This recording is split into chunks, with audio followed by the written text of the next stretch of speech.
الحمد لله رب العالمين، والصلاة والسلام على أشرف المرسلين وعلى آله وصحبه أجمعين.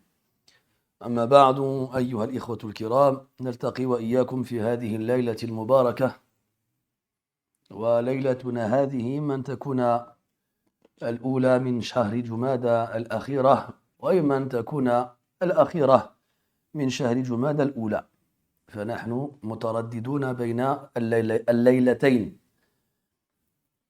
وهذه الليلة توافق الأولى من شهر ديسمبر لعام 24 و2000. كعادتنا في ليالي الاثنين نجلس سويا في بيت الله تبارك وتعالى لأجل التعرف على خيرة البشر بعد الأنبياء والرسل، أعني بهم أصحاب رسول الله صلى الله عليه وسلم ورضي الله عنهم. وكنا قد ختمنا جولتنا في بستان المبشرين العشرة من أصحاب النبي صلى الله عليه وسلم بالجنة، كما ختمنا كذلك مسيرتنا في حديقة أمهات المؤمنين. وسنشرع الليلة بإذن الله عز وجل في ترجمة بنات النبي صلى الله عليه وسلم، السائلين الله تبارك وتعالى أن يمن علينا بالصدق والإخلاص والتوفيق والقبول، وأن يجعلنا من أتباع الرسول، إنه خير مسؤول وأكرم مأمول. Mes très chers frères, nous nous retrouvons dans cette nuit qui est soit la dernière du mois de Jumada al-Oula, soit la première du mois de Jumada al-Akhira de l'an 1446, c'est-à-dire la première nuit du mois de décembre 2024. Comme chaque dimanche soir, nous nous retrouvons afin de faire connaissance avec l'élite de l'humanité après les prophètes et les messagers, c'est-à-dire les compagnons du prophète alayhi salatu wassalam, qu'Allah les agrée. Et Allah tabaraka wa ta'ala nous a permis de clôturer notre promenade dans le jardin des 10 promis au paradis, comme il nous a permis aussi de faire le tour de la biographie des épouses du prophète alayhi salatu wassalam, les mères des croyants.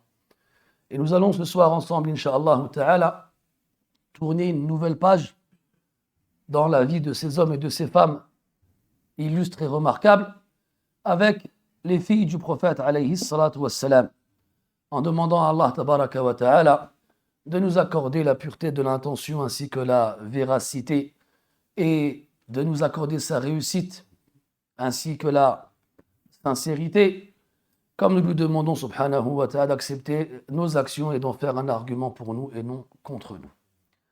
من المعلوم أن النبي صلى الله عليه وسلم تزوج عدة مرات، وسبق معنا في هذه المجالس المباركة أن أولى زوجاته خديجة بنت خويلد رضي الله عنها وأرضاها، وهي أم أكثر أولاده، بل لم تلد له ولدا سواها إلا مارية القبطية، فجميع أولاده عليه الصلاة والسلام منها، وولدت له 3 من البنين وأربعا من البنات، 3 من البنين و4 من البنات، وجميع أو عفوا ولدت له 2 و4 بنات. وأما الابنان فتوفيا في سن مبكر، وأما البنات فعشنا إلى أن بلغنا وتزوجنا وأسلمنا وهاجرنا. واختلف العلماء في ترتيبهن من كبراهن، وسنرى بعد قليل إن شاء الله تبارك وتعالى أن الصواب الذي عليه أكثر المؤرخين أن كبراهن رقية رضي الله عنها وأرضاها، زينب رضي الله عنها وأرضاها، وبها سنبدأ هذه الليلة بإذن الله عز وجل. Donc vous savez tous, mes très chers frères, que le prophète alayhi salatu wassalam a épousé un certain nombre de femmes, et la première de ses épouses est Khadija bint Khuwaylid radiyallahu anha. Et Khadija radiyallahu anha est la mère de la majorité de ses enfants. Elle a eu avec lui 2 fils qui sont morts à un âge prématuré et 4 filles.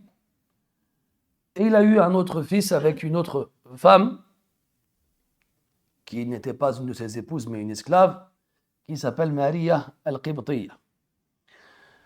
Et les 4 filles du prophète alayhi salatu wassalam ont donc vécu et ont grandi jusqu'à devenir adultes et se convertir à l'islam et même quitter la Mecque pour l'émigration, soit en Abyssinie en premier pour certaines d'entre elles, ou soit à Médine directement.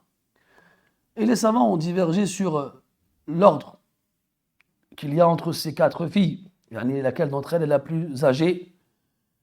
Et la majorité des historiens disent qu'il s'agit de Zaynab radiyallahu anha wa ardaha. C'est donc avec elle qu'on va commencer cette soirée ensemble.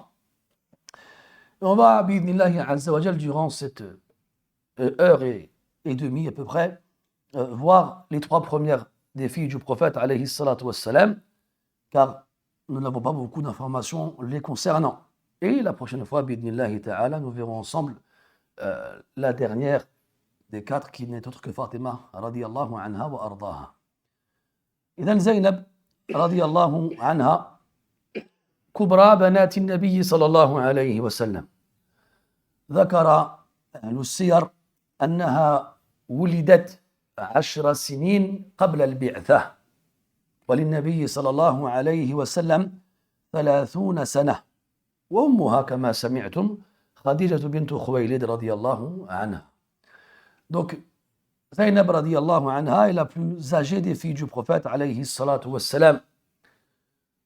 Elle est née 10 ans avant le début de la révélation, alors que le prophète alayhi salatu wassalam avait 30 ans. Et sa mère est Khadija bint Khuwaylid radiyallahu anha. واختلفوا في كونها أكبر من عبد الله ولد النبي صلى الله عليه وسلم. فمنهم من قال أن عبد الله ابن النبي صلى الله عليه وسلم أكبر منها ومنهم من قال بالعكس والله أعلم بالصواب. Et ils ont divergé sur l'ordre entre elles et le premier fils du prophète alayhi salatu wassalam qui s'appelle Abdullah. Et certains ont prétendu qu'Abdullah était plus âgé qu'elle et d'autres ont prétendu l'inverse, et Allah Ta'ala, il sait mieux. وتزوجها ابن خالتها واسمه أبو العاص ابن الربيع العبشمي رضي الله عنه، ولم يكن عند زواجه بها مسلما بعد. وأمه هالة بنت خويلد فهي أخت لأم زينب رضي الله عنهم أجمعين. Zaynab radiyallahu anha s'est mariée avec son cousin, le fils de sa tante maternelle, Hala, la sœur de Khadija. Son fils s'appelle Abu al-As ibn al-Rabi' al-Abshami radiyallahu anhu wa ardah, alors qu'il n'était pas musulman au moment où il s'est marié avec elle.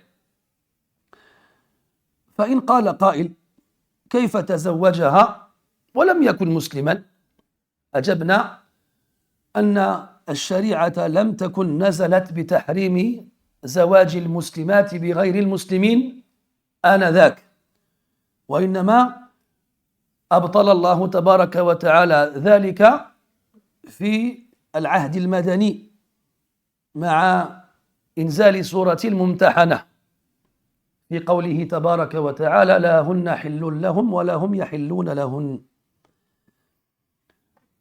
Donc il s'est marié avec elle pendant la période mécoise. On ne sait pas quel âge elle avait exactement, mais on sait que c'était avant la hijra, avant que le prophète ne quitte la Mecque, alayhi salatu wassalam.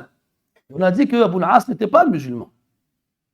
Si quelqu'un nous dit comment se fait-il qu'il se soit marié avec elle, alors qu'il n'était pas musulman, alors nous lui répondrons que la législation divine a interdit le mariage des musulmanes avec les non-musulmans dans la période médinoise, avec la révélation de Surat al-Mumtahana. Et le verset où Allah Ta'ala dit « La hunna hillun lahum » elles ne sont pas licites pour eux, « wa la hum yahilluna lahun » et ils ne sont pas licites pour elles. وكذلك كان النبي صلى الله عليه وسلم مشغولا بتبليغ الرسالة ودعوة الناس إلى الله والصبر على الأذى في طريق الدعوة. Et aussi, le prophète alayhi salatu wassalam était occupé par son rang de prophète qui appelle les gens à Allah tabaraka wa ta'ala et qui transmet le message qu'Allah lui a révélé et qui doit supporter toutes les nuisances que Quraysh lui faisait subir. عن عائشة رضي الله عنها أنها قالت كان الإسلام قد فرق بين زينب وبين أبي العاص حين أسلمت إلا أن رسول الله صلى الله عليه وسلم كان لا يقدر أن يفرق بينهما وكان رسول الله صلى الله عليه وسلم مغلوبا بمكة لا يحل ولا يحرم. Aïcha radiallahu anha, elle nous dit que l'islam a séparé Zaynab d'Abu al-As et que lorsqu'elle s'est convertie à l'islam et que le prophète alayhi salatu wassalam ne pouvait pas donc les séparer car il était à la Mecque en position de faiblesse et il ne légiférait pas ni dans l'autorisation ni dans l'interdiction. وهذا القول إنما هو رأي لعائشة رضي الله عنها أبدته فيجوز أن يكون موافقا للصواب وأن يكون غير ذلك والظاهر والله أعلم أنها لم يفرق بينها وبين زوجها ولو بعد إسلامها لما سيأتي بعد قليل إن شاء الله. Donc ça, cette parole-là que je viens de vous le citer, c'est un avis que Aïcha radiallahu anha donne de cette situation, en sachant que Aïcha radiallahu anha est plus jeune que Zaynab. Et elle parle en fonction de ce qu'elle connaît, de ce qu'elle savait, et c'est son avis personnel. Et donc à ce moment-là, il est possible qu'elle ait raison comme elle ait tort. Et comme on le verra par la suite, il apparaît, wallahu a'lam, qu'il n'y a pas eu de séparation entre elle et son mari, entre Zaynab et Abu al-As, même après qu'elle se soit convertie à l'islam. Al-Muhim,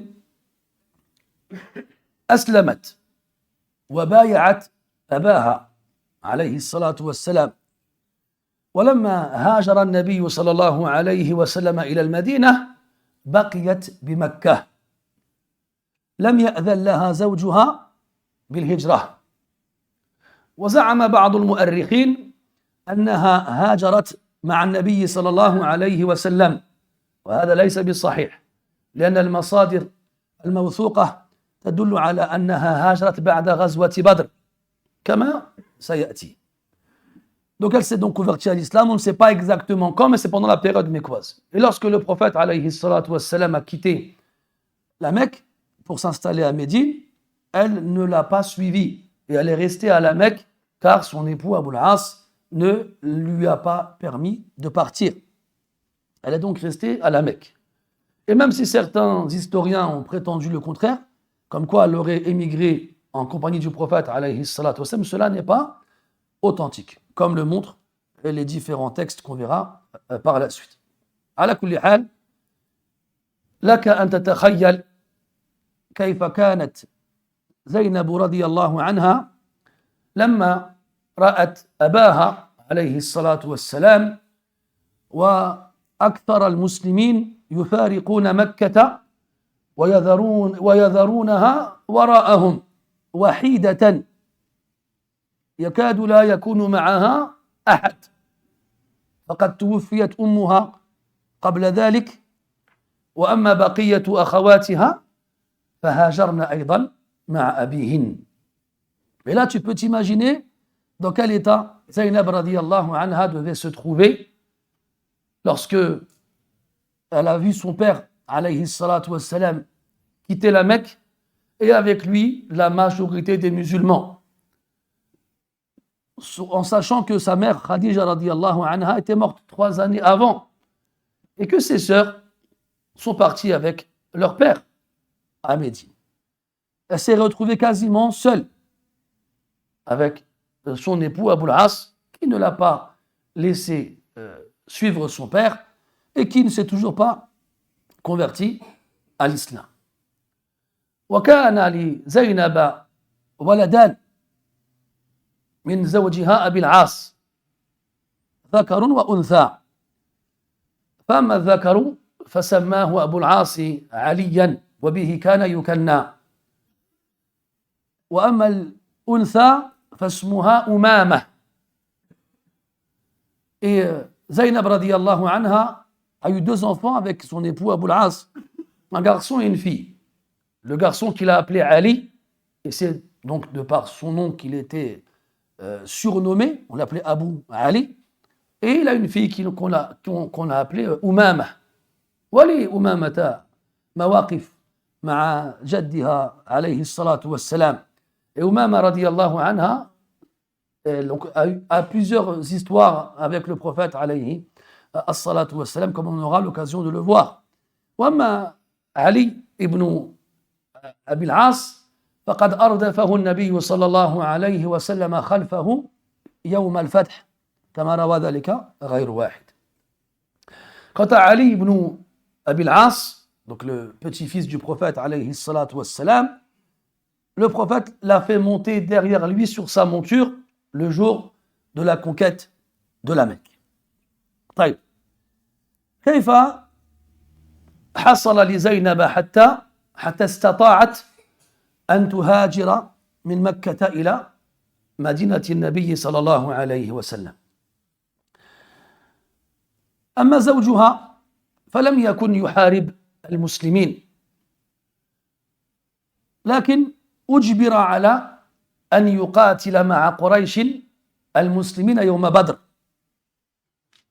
ولما وقعت الحرب وفتح الله عز وجل على المسلمين ونصرهم على أعدائهم وقع أبو العاص في قبضتهم أسيرا وزينب رضي الله عنها لم تزل بمكة. فلما أخبرت بذلك أرسلت بشيء من الأموال لتفديه. Donc la bataille de Badr arrive et Abu al-As radiyallahu anhu, qui n'est pas encore musulman, n'a jamais manifesté de l'animosité envers les musulmans. Il ne leur a fait aucun mal. Mais à la bataille de Badr, Quraysh lui ont forcé la main et l'ont contraint de les accompagner afin de leur prêter main forte lors de la bataille. Et Abu al-As donc n'avait pas d'autre choix que de les accompagner. Et il s'est fait capturer par les musulmans ce jour-là, où Allah Ta'ala leur a donné le dessus sur leurs ennemis.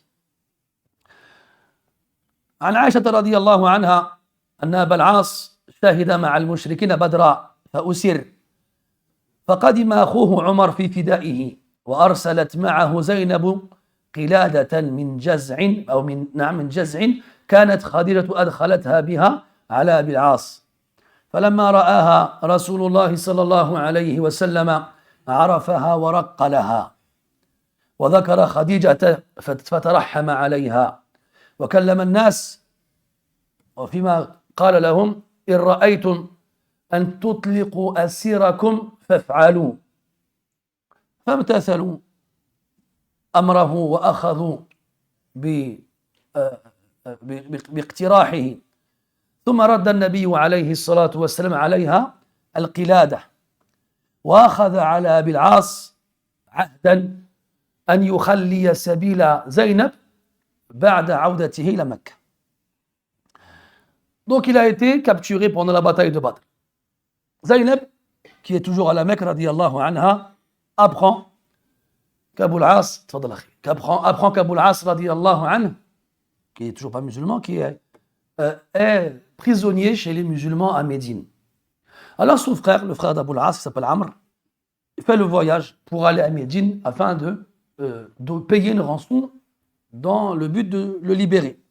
Et Zaynab, radiyallahu anha, elle aussi veut participer à cette rançon et veut à tout prix libérer son époux. Et tout ce qu'elle possédait, c'était un collier que sa mère, Khadija radiyallahu anha, lui avait donné le jour de son mariage, lorsqu'elle s'est mariée avec Abou al-As. Et donc, Amr, le frère de Abou al-As, il arrive à Médine avec des biens qu'il avait apportés lui.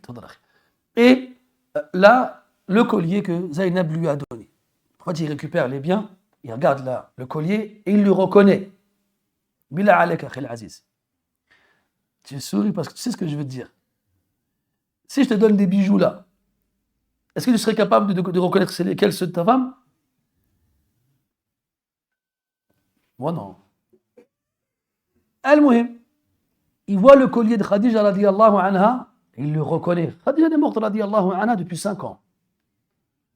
Mais comme vous le savez, il l'aimait d'un amour indescriptible et énorme. Alors quand il a reconnu le collier, raqqa laha, il a été touché, ça l'a ému. Et il s'est souvenu de Khadija radiyallahu anha. Et il sait que c'est Zaynab qui avait le collier. Et il sait que c'est elle qui l'a envoyé. Et il sait aussi que Zaynab radiyallahu anha, elle tient ce collier. Parce que c'est peut-être le dernier souvenir qu'elle a de sa mère. Et pourtant, elle l'envoie à des centaines de kilomètres d'elle pour libérer son mari. Là, on pourrait se dire, mais comment ça, c'est pas un musulman, pourquoi elle n'a pas laissé tout ça? Mais mets-toi à sa place. Elle a perdu toute sa famille. Elle est toute seule. Le seul qui est encore avec elle, c'est son époux. Elle ne peut pas rejoindre son père et ses sœurs à Médine. Elle va laisser son mari tout seul là-bas. Donc, bien entendu, qu'elle fera son possible pour l'aider à la rejoindre. Et donc, le prophète, quand il voit le collier de Khadija radiyallahu anha et qu'il sait qu'il vient de Zaynab, il est ému et il suggère subtilement aux compagnons de le libérer. Ce n'est pas lui qui l'a capturé. Ce sont certains de ses compagnons pendant la bataille qui l'ont capturé.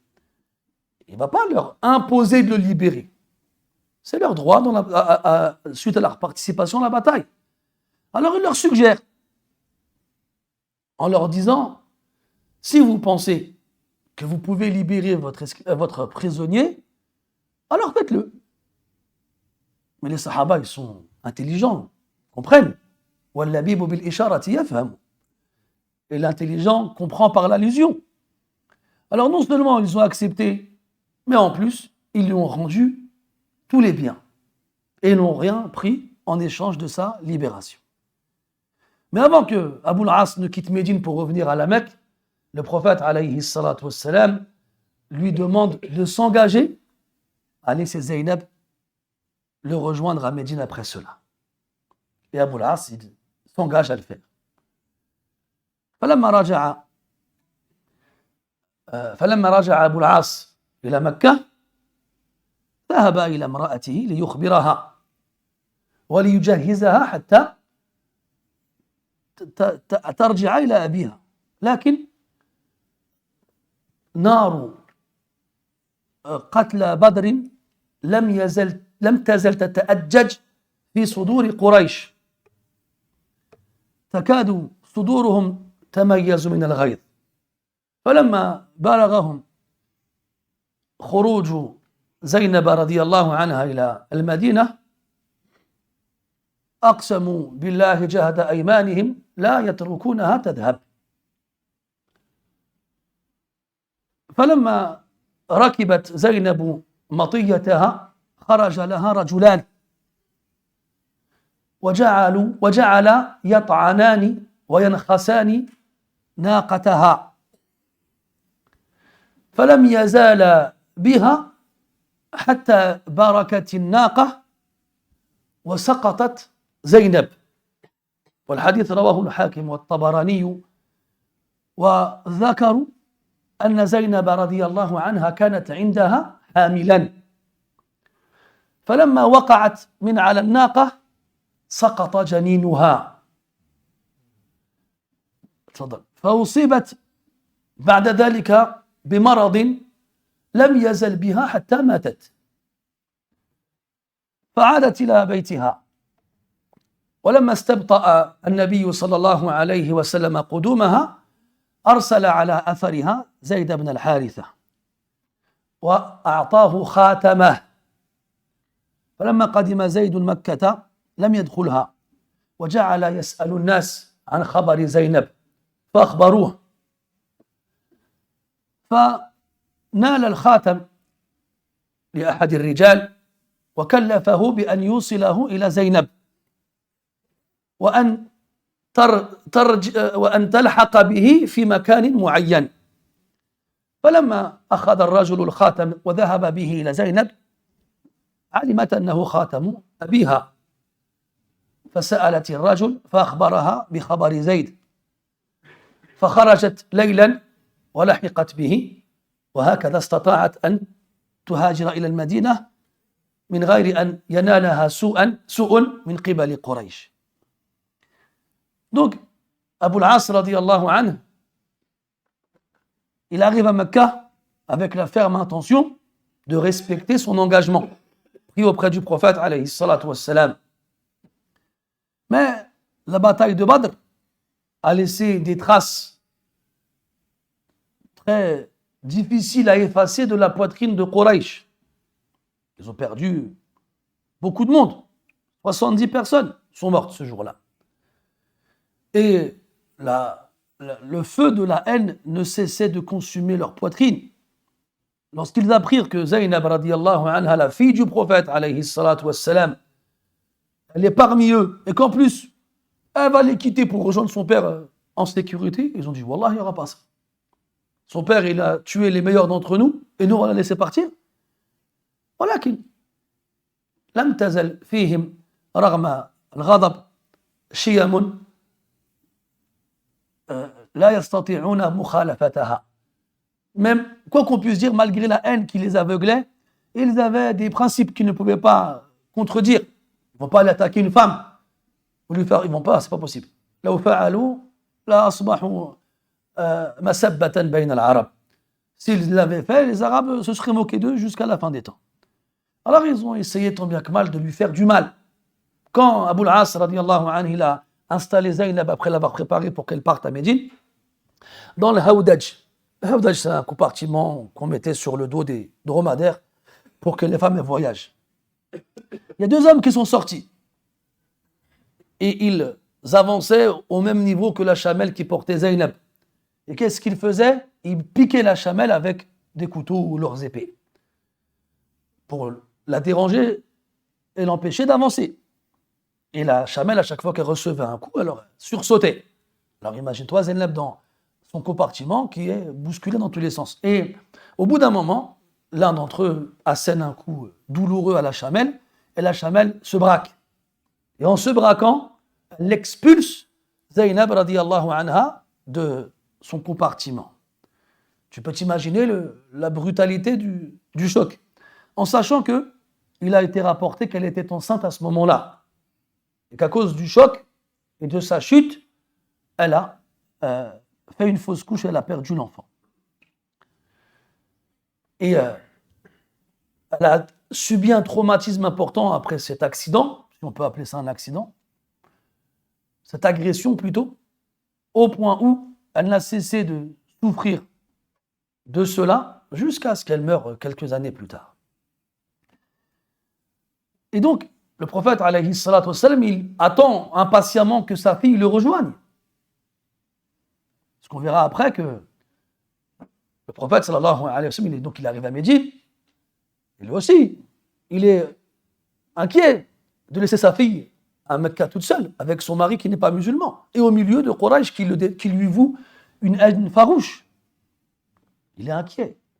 Et vous le savez, on en reparlera après, Inch'Allah, à Badr. Qu'est-ce qui va se passer? Eh bien, Ruqayya va mourir. Donc, il perd une fille alors qu'il quitte Médine pour la bataille de Badr.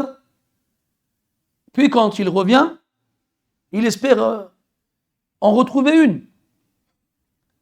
Et donc il attend impatiemment le retour de sa fille qu'il n'a pas vue depuis maintenant quelques années. Et là, il voit qu'elle tarde à venir. Alors qu'est-ce qu'il fait? Il envoie Zayd ibn Haritha radiyallahu anhu pour voir ce qu'il se passe. Et il lui confie sa bague. Une fois Zayd arrivé à Mecca, bien sûr prudemment, il reste à l'extérieur, il n'y entre pas. Et il interroge les gens sur les nouvelles concernant Zaynab. Et là, on lui raconte ce qui s'est passé. Alors, Zayd, confie la bague que le prophète lui a confiée à un homme pour qu'il la porte à Zaynab. Et il lui a dit, dis-lui de me rejoindre à tel endroit. L'homme, il prend la bague et il la ramène à Zaynab, radiyallahu anha. Quand elle voit la bague, elle la reconnaît directement. Elle sait que c'était la bague du prophète, alayhi salatu wassalam. Et là, l'homme, il lui dit que celui qui m'a confié cette bague-là te demande de le rejoindre à tel et tel endroit. Alors elle attend que la nuit tombe et elle sort secrètement de chez elle pour rejoindre Zayd radiyallahu anhu qui n'était pas seul et qui l'a enfin accompagné à Médine.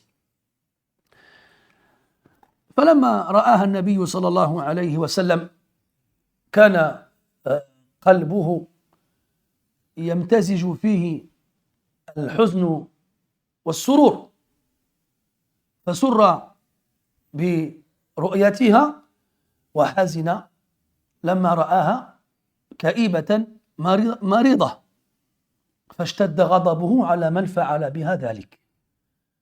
Et lorsque le prophète l'a vu, alayhi salatu wassalam, dans son cœur se sont mélangés deux sentiments, la joie et la tristesse. La joie de retrouver sa fille après des années de séparation et la tristesse de la voir arriver dans cet état-là. Alors, il s'est mis en colère, alayhi as-salatu was-salam.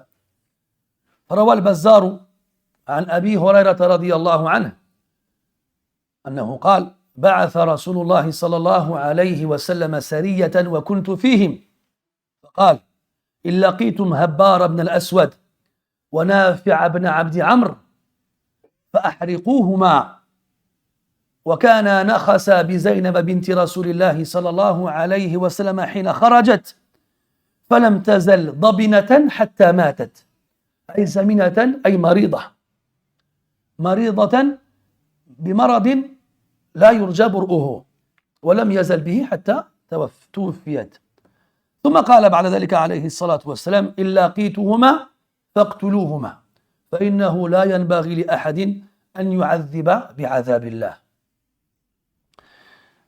Donc le prophète alayhi salatu wassalam, quelques temps plus tard, envoie un escadron composé de ses compagnons radiyallahu anhum, dans lequel se trouve Abu Huraira radiyallahu anhu. Et il leur dit, si jamais vous rencontrez Habbar ibn al-Aswad et Nafi' ibn Abdi Amr, qui sont les deux hommes qui ont attaqué la chamelle de Zaynab radiyallahu anhum, alors brûlez-les. Et donc pour la raison évoquée précédemment. Et comme je l'ai dit tout à l'heure, Zaynab n'a cessé d'être malade jusqu'à mourir à cause de cet événement-là. Puis par la suite, le prophète sallallahu alayhi wa sallam les a rappelés et leur a interdit de les brûler, en justifiant que seul Allah Ta'ala punit par le feu. Al-Muhim, Zaynab radiyallahu anha, elle revient à Médine. Pardon, elle arrive à Médine avec son père, alayhi salatu wassalam, et ses sœurs. ولكن بقي جزء من قلبها بمكة مع زوجها فهي امرأة وهي تحب زوجها فقد عاش معها وأحسن إليها وهو أبو ولديها وإن لم يزل مقيما على الكفر. Là, Zaynab radiyallahu anha, elle arrive en Médine. Elle rejoint son père, alayhi salatu wassalam, et ses sœurs, et les musulmans et les musulmanes. Mais une partie de son cœur est restée à la Mecque, avec son époux Abu al-As, ولا ندري إلى الآن هل خرج معها ولداها أم بقي مع أبيهما. Et on ne sait pas si les enfants ont accompagné leur mère ou s'ils sont restés avec leur père. لا ندري. لم أقف على شيء يخبرنا بذلك. على كل حال, mais toi, encore une fois, enfin, toi, tu ne peux pas te mettre à sa place. Tu es un homme. Et on a toujours dit, mes frères, n'essayez pas de comprendre le cœur des femmes. On a beau avoir tous les deux dans la poitrine un cœur, mais ils sont très différents l'un de l'autre. Et même si un homme, il peut se marier ou se remarier ou aimer et ne plus aimer et passer à autre chose, pour une femme, c'est une autre paire de manches. Surtout qu'Abou al-As était un bon époux. C'était son cousin maternel. Donc il y avait une proximité familiale. Et en plus de cela, il n'a jamais été rapporté qu'il lui a fait le moindre mal. Il l'a accompagné durant toutes ces années. Et c'était le père de ses enfants. Donc forcément, c'est attaché à lui. Et le prophète, alayhi salatu wassalam, ne lui a jamais reproché cela. فمرت السنون أو مر وقت ما حتى خرج أبو العاص في عير لقريش وأرسل النبي صلى الله عليه وسلم إليهم بعض أصحابه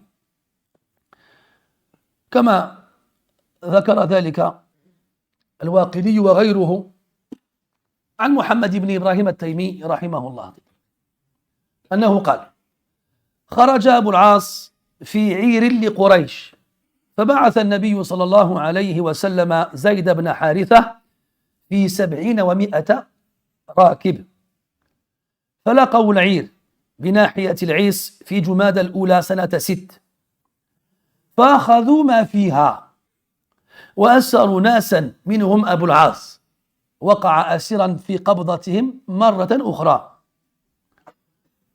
فدخل أبو العاص عندما وصل إلى المدينة على زينب زوجته فأجارته. وجاء في رواية أخرى تفصيل ذلك. روي أن النبي صلى الله عليه وسلم صلى الصبح بأصحابه في المسجد فنادت زينب بعدما فرغ من الصلاة: إني أجرت أبا العاص ابن الربيع. فقال عليه الصلاة والسلام بعد أن انصرف من صلاته: هل سمعتم ما سمعت؟ قالوا: نعم.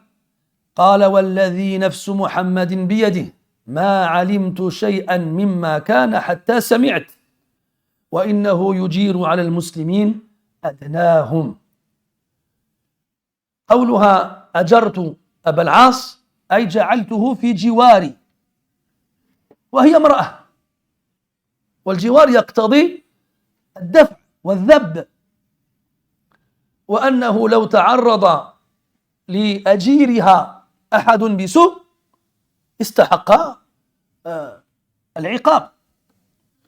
والنبي صلى الله عليه وسلم يخبر أصحابه أنه لم يكن على علم بهذا وأنها لم تشاوره في ذلك،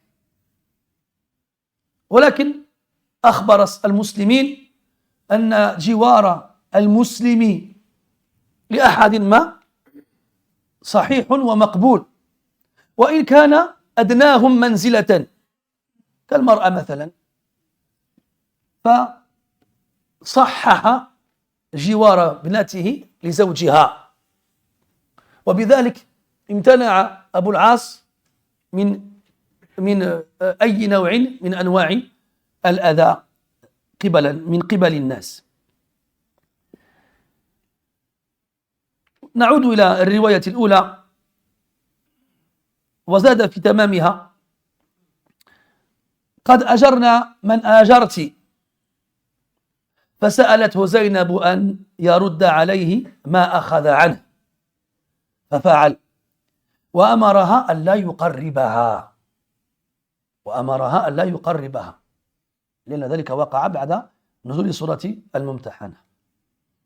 ومضى أبو العاص إلى مكة فأدى الحقوق لأهلها ورجع بعد ذلك إلى المدينة فأسلم وذلك في الشهر المحرم من السنة السابعة.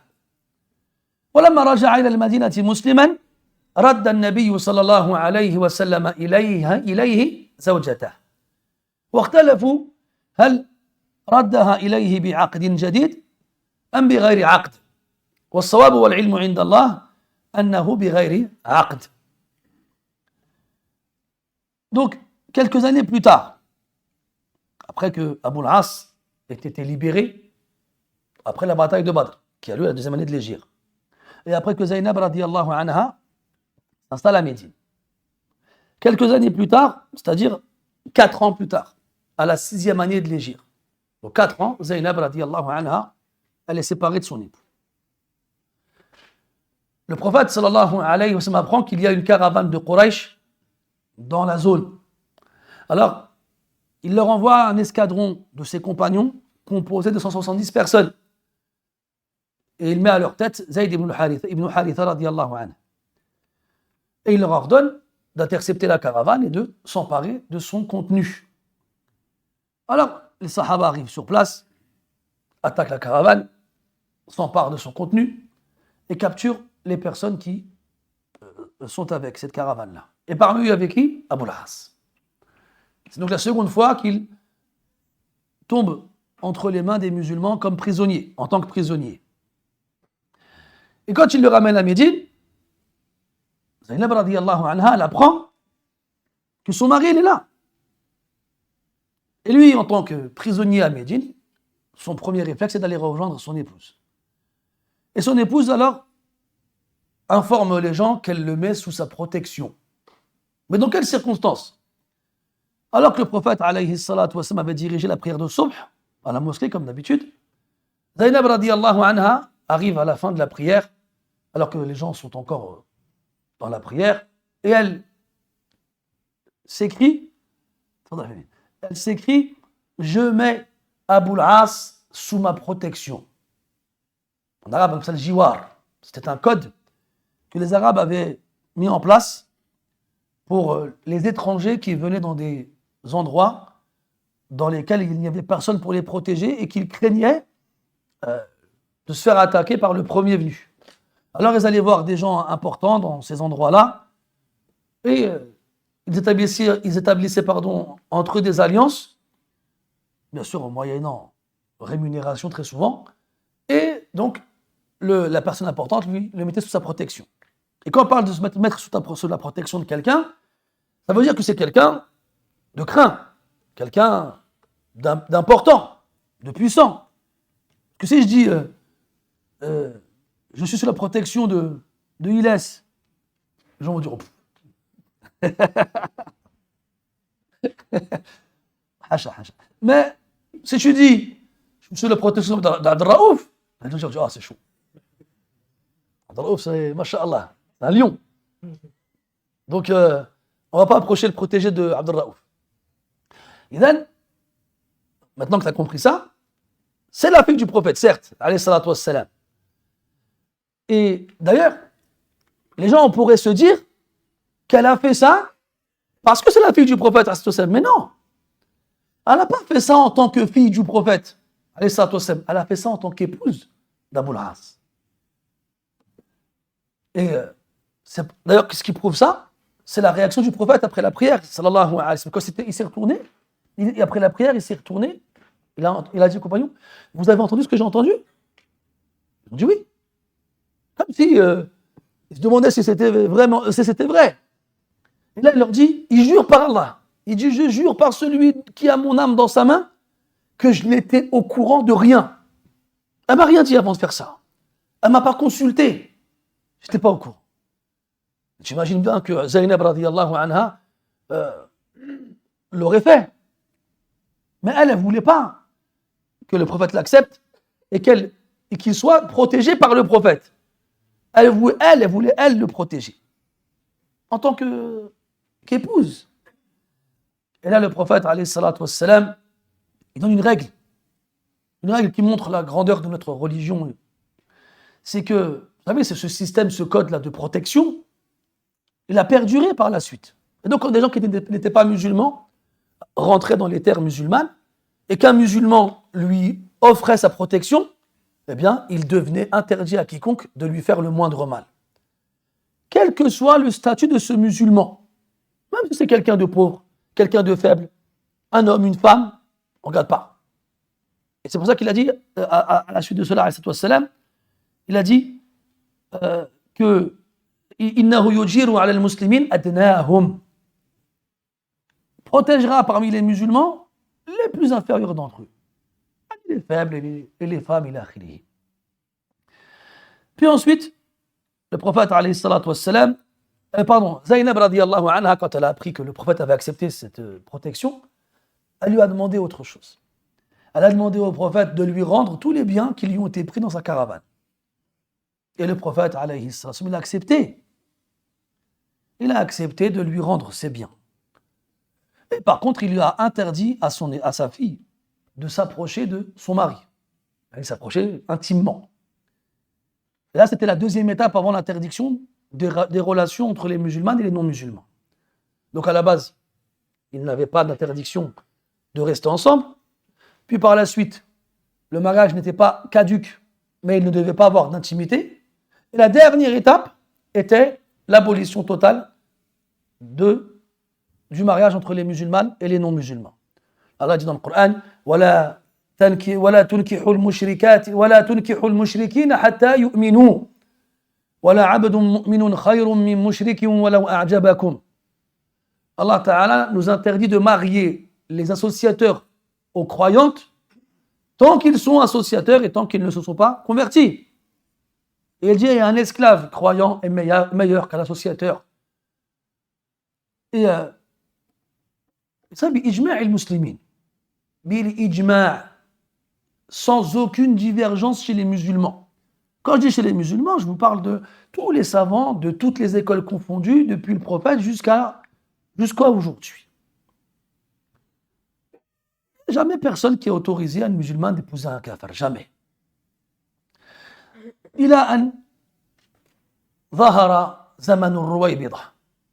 Jusqu'à ce qu'apparaisse l'époque des ruwaybida, des ignorants qui, parce qu'on leur a donné un moyen de s'exprimer qui n'est pas conventionnel.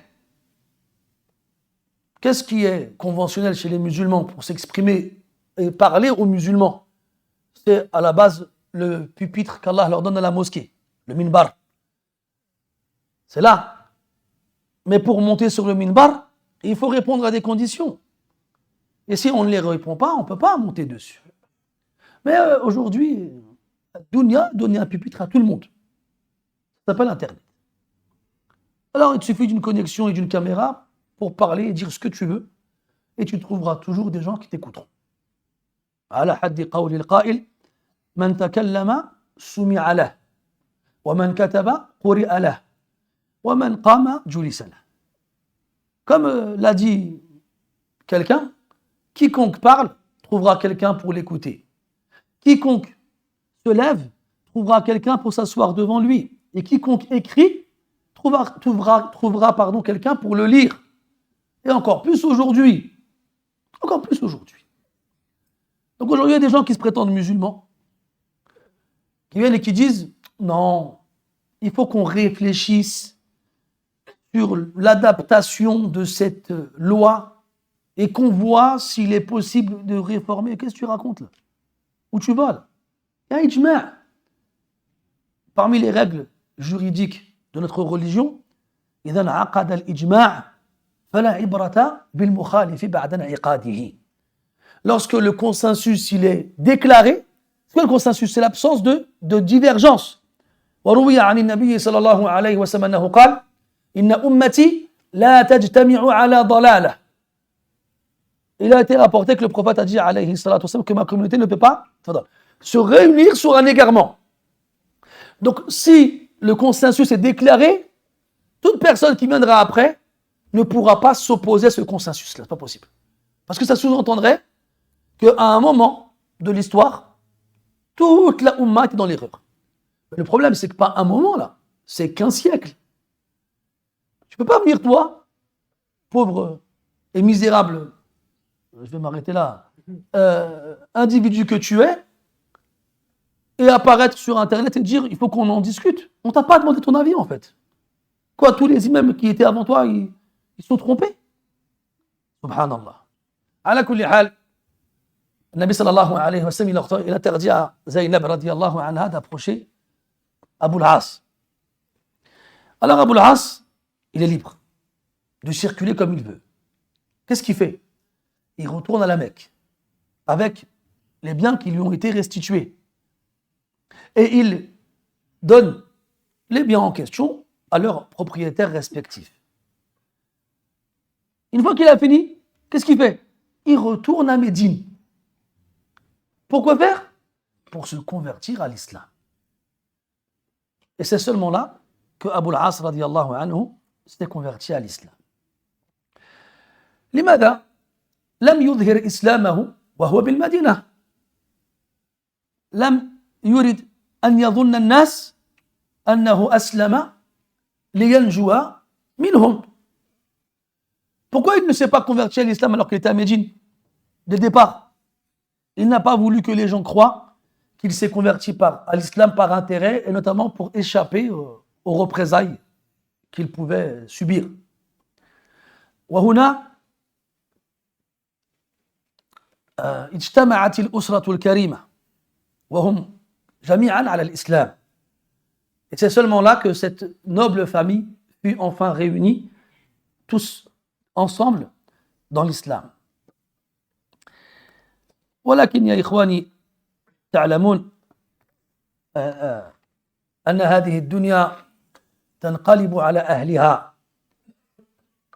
مياسيرها عسر وحزن سرورها كما قال الشاعر. فلم يمكثوا طويلا حتى شعرت زينب رضي الله عنها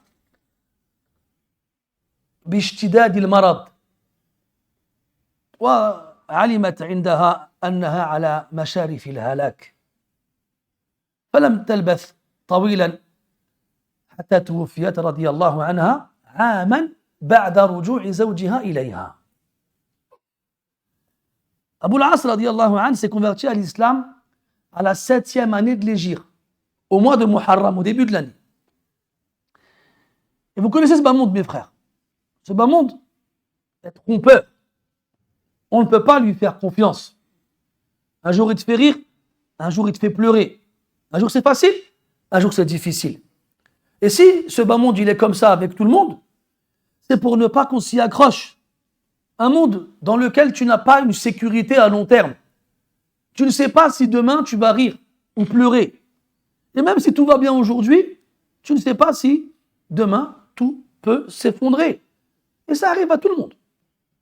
On a vu des gens rire à gorge déployée et le lendemain les voir pleurer toutes les larmes de leur corps. On a vu des gens se vautrer dans le luxe et le lendemain tendre la main en mendiant. On a vu des gens, et là on a vu l'inverse aussi. Ce bas monde, comme Allah dit dans le Coran, وَتِلْكَ الْأَيَّامُ نُدَاوِلُهَا بَيْنَ النَّاسِ. Donc seulement un an après son retour auprès de son épouse en tant que musulman, un an seulement après, Zaynab radiyallahu anha, elle meurt. Elle meurt à la 8e année de l'Hégire. Et ça, quand tu vois la vie du prophète, tu le constates beaucoup.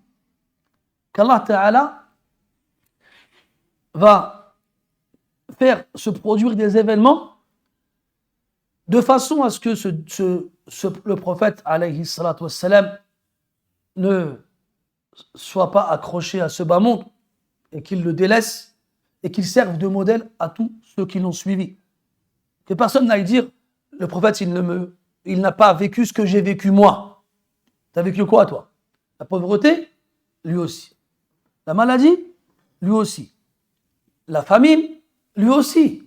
La mort? Lui aussi. La difficulté? Lui aussi. La guerre? Lui aussi. Qu'est-ce que toi t'as vécu comme problème qu'il n'a pas vécu plus que toi, alayhi salatu wassalam? Pour qu'il soit un exemple pour nous tous. لقد كان لكم في رسول الله أسوة حسنة لمن كان يرجو الله واليوم الآخر وذكر الله كثيرا. Allah il nous dit dans le Coran qu'il y a pour vous, dans la personne du prophète alayhi salatu wassalam, un excellent modèle, un merveilleux exemple pour celui qui croit en Allah et au jour dernier et mentionne Allah beaucoup. On a dit que Ruqayya radiyallahu anha est morte avant ça, à la bataille de Badr. On va en parler, Inch'Allah, tout de suite. C'est donc la deuxième des filles du prophète qui meurt, alayhi salatu wassalam. Et elle a perdu avant ça 2 fils. Alors tu peux t'imaginer la tristesse du prophète, alayhi salatu wassalam. Et on sait, on verra après, Inch'Allah, que le prophète n'était pas là quand sa fille Ruqayya, elle est morte.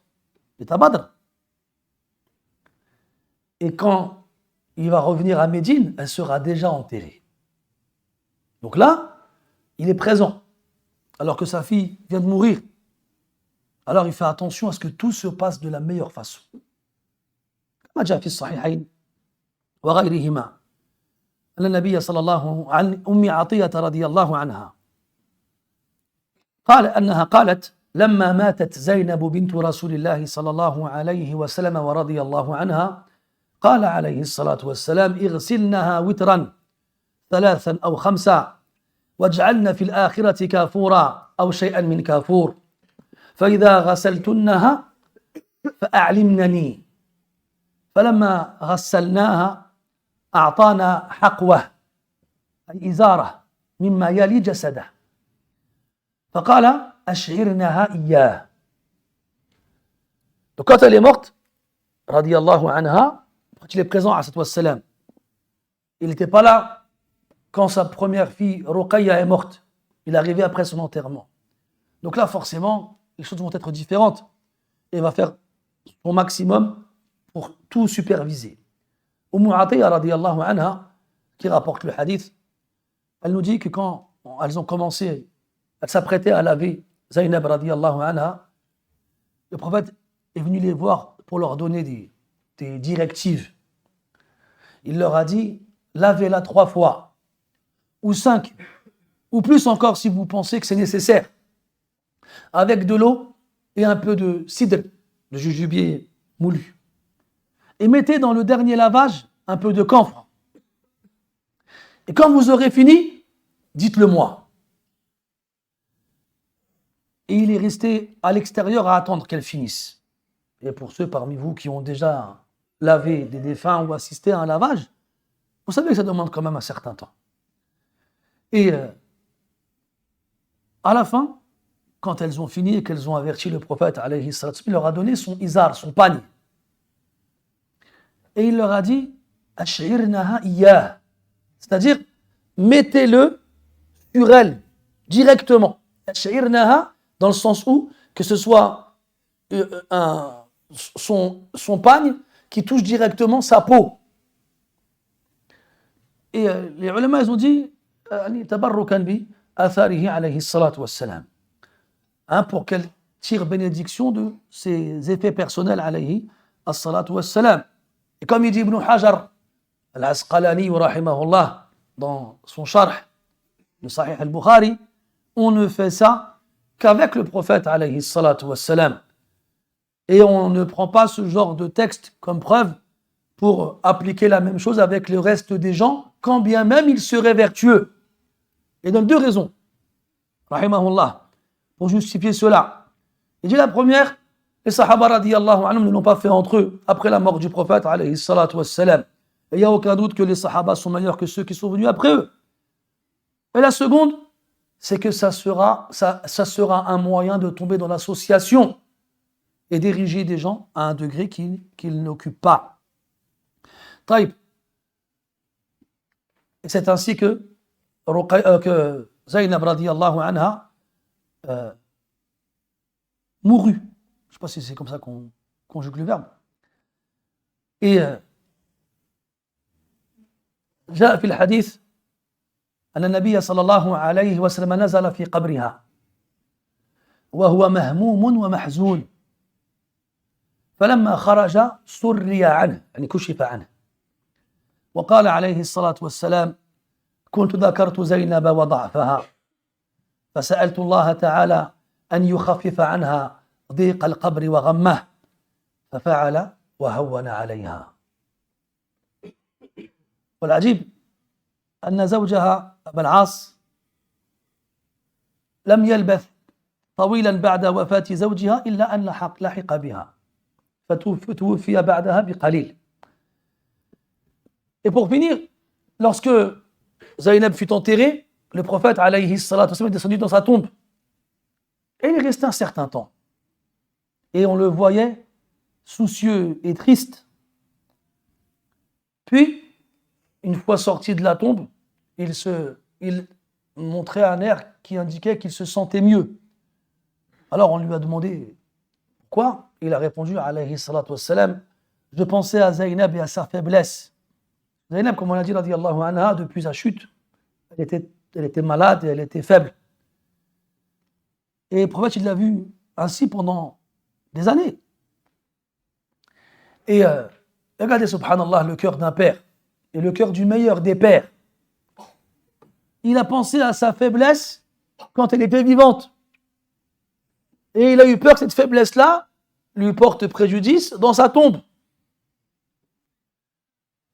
Vous savez qu'il y a un hadith dans lequel le prophète nous parle de Daghtatul Qabr. Daghtatul Qabr. De la pression de la tombe. Comme quoi, quand on meurt et qu'on sera enterré, la tombe se renfermera sur nous. Et Sa'd ibn Mu'adh radiyallahu anhu, quand il est mort, ihtazza lahu al-arsh. Le trône, il s'est secoué quand il est mort. Pour montrer la grandeur de l'homme auprès d'Allah subhanahu wa ta'ala. Et pourtant, quand ils l'ont enterré, le prophète il est resté silencieux devant sa tombe un certain temps, puis il a dit aux sahaba radiyallahu anha, inna lil qabri daghtatan, law naja minha ahadun la naja minha Sa'd. La tombe a une pression. Si quelqu'un avait dû y échapper, Sa'd aurait été celui-ci. Mais là, les savants, ils ont divergé, ils se sont posé la question, mais attends, ça fait peur. On va tous se faire écraser dans la tombe. Dans une version du hadith, enfin dans un autre hadith plutôt, qui nous parle du mécréant quand il meurt, cette tombe, quand elle se renferme sur lui, hatta takhtalifa adla'uhu. Elle se renferme sur lui jusqu'à ce que ses côtes s'entrelacent. Les côtes de sa cage thoracique. Comment comprendre cela? Et là, les ulama nous ont expliqué que ad-daghta takhtalifu bi ikhtilafi al-madfun. Que cette pression-là sera différente en fonction de celui qui est enterré. قالوا فأما المؤمن فتضمه الأرض إليها كما تضم الأم ولدها بعد غياب طويل. Quant au croyant, la terre le serrera contre lui à l'image d'une mère qui retrouve son enfant après une longue absence.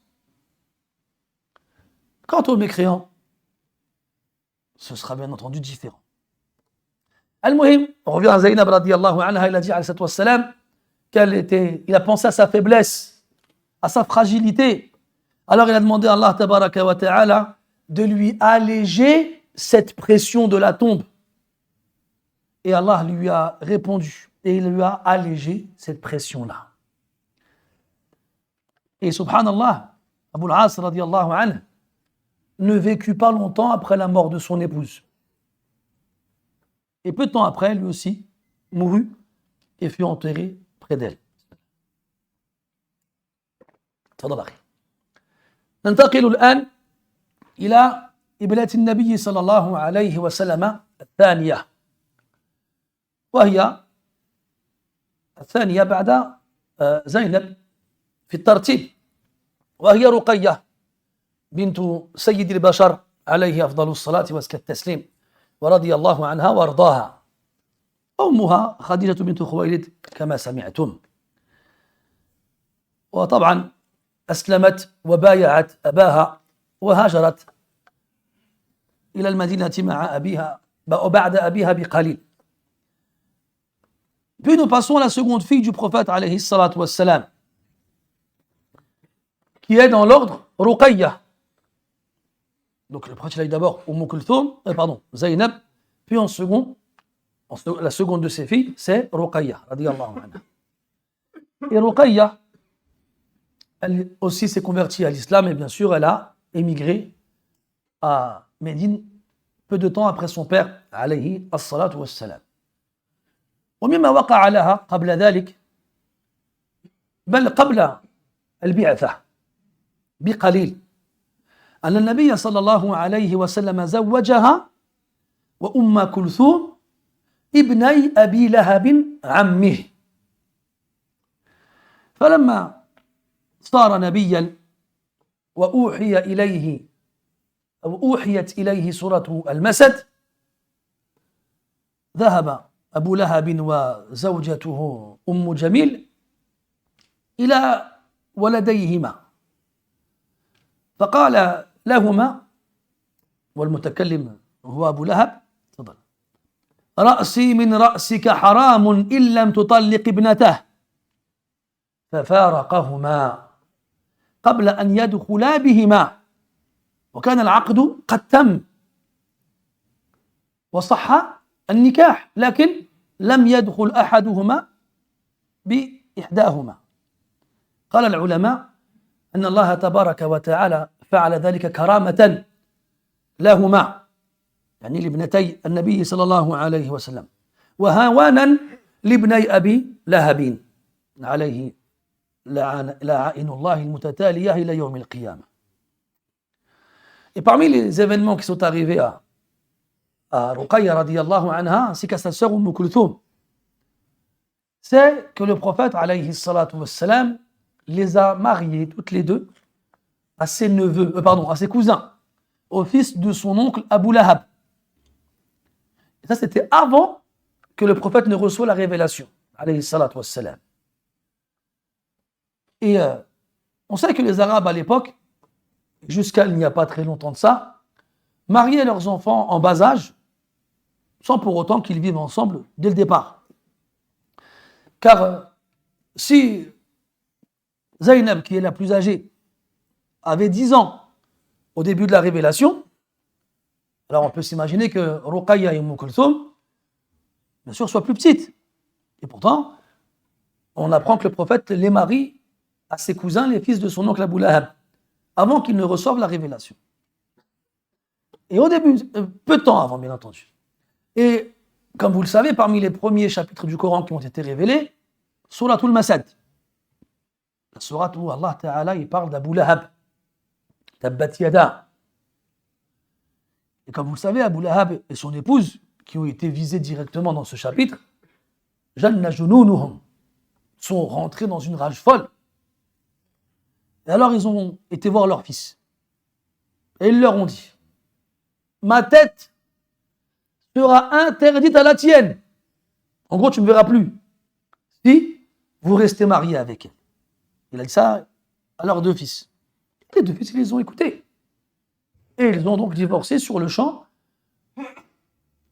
les filles du prophète, alayhi salatu wassalam.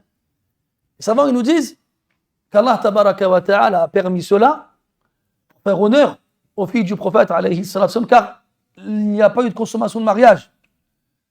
Certes, le mariage a été déclaré, mais ils n'ont eu aucune intimité et n'ont pas vécu ensemble. Donc elles furent répudiées avant la moindre intimité.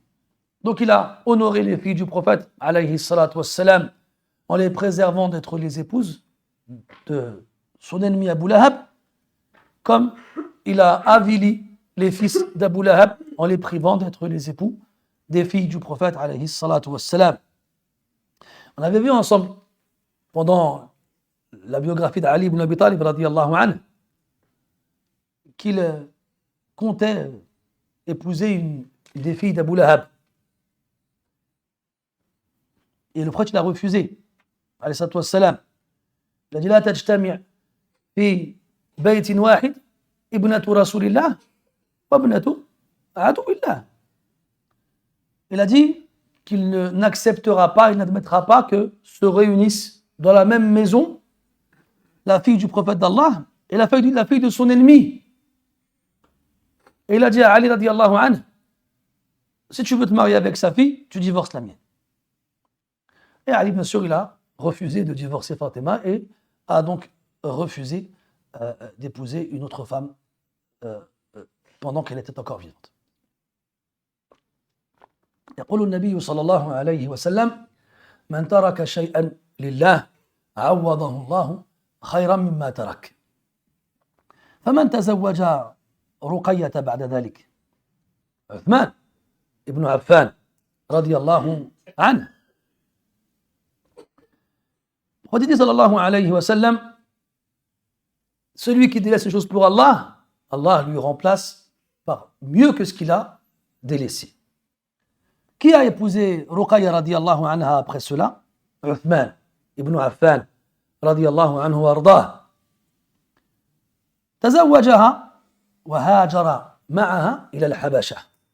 Il s'est marié avec elle et ils se sont rendus en Abyssinie, en Éthiopie.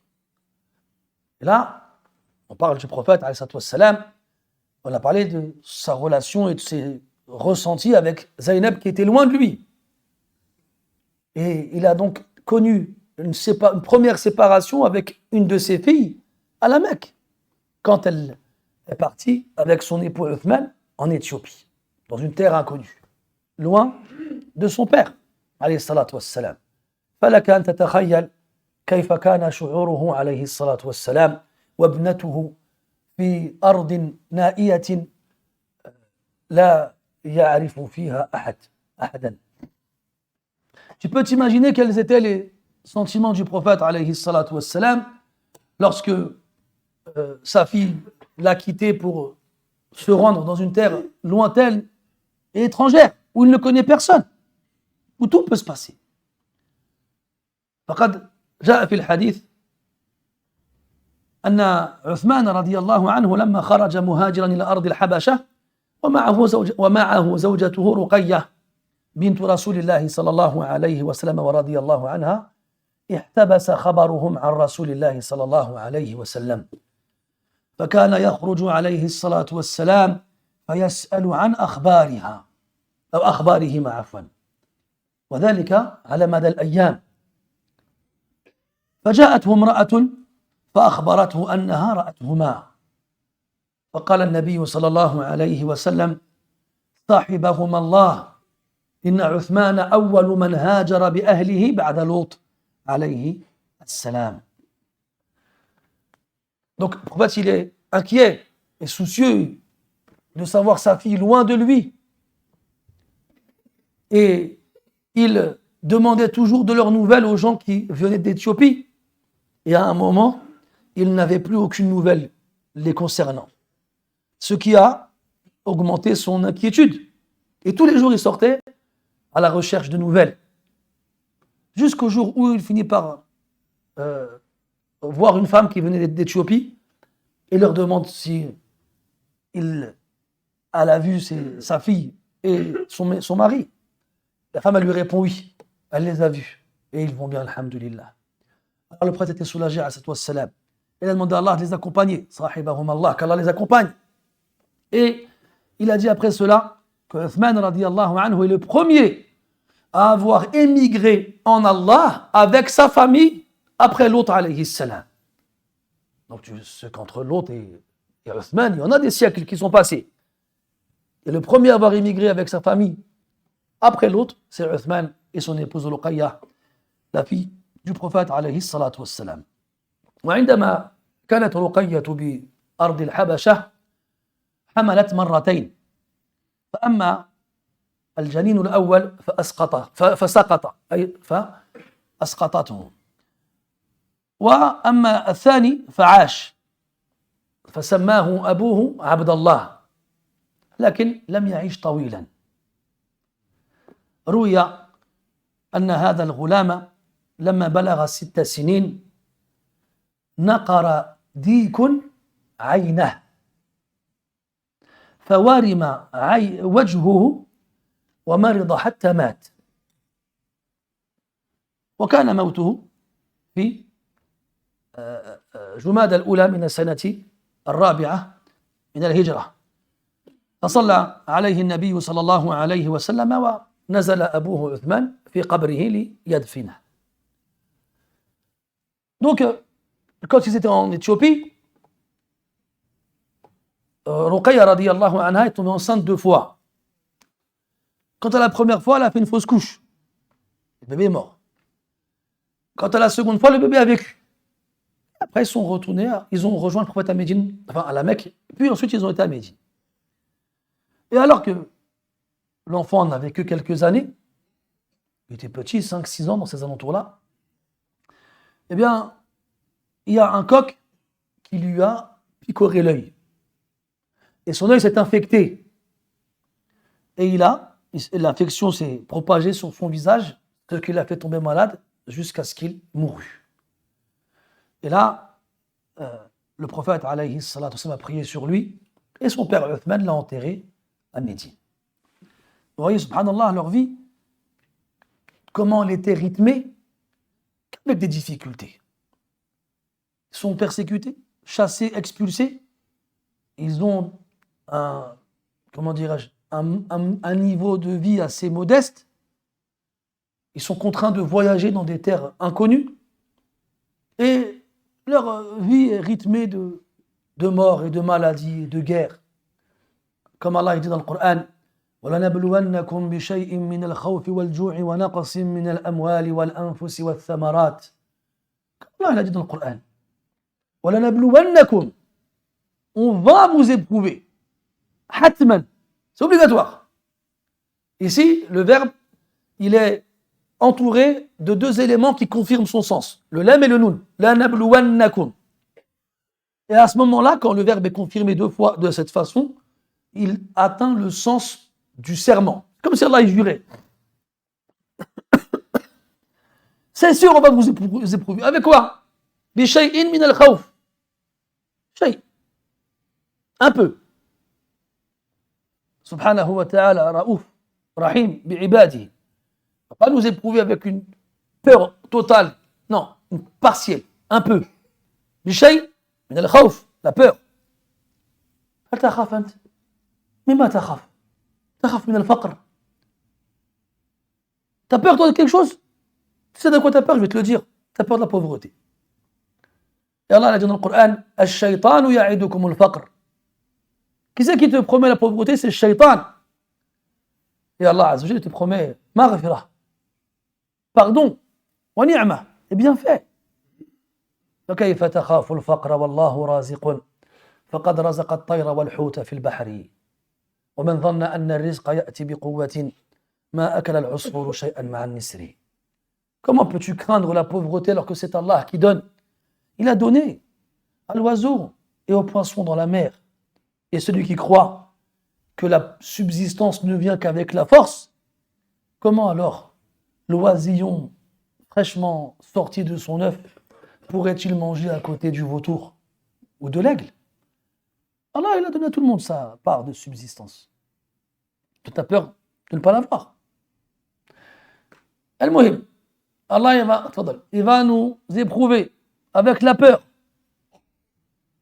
le jour, la faim. T'as faim, toi? Quand je dis toi, je parle de moi. Je ne me permettrai pas de porter un regard accusateur envers de si beaux visages. C'est un toi général. T'as faim, toi? Moi, j'ai faim entre le Dhuhr et l'Asr. C'est tout.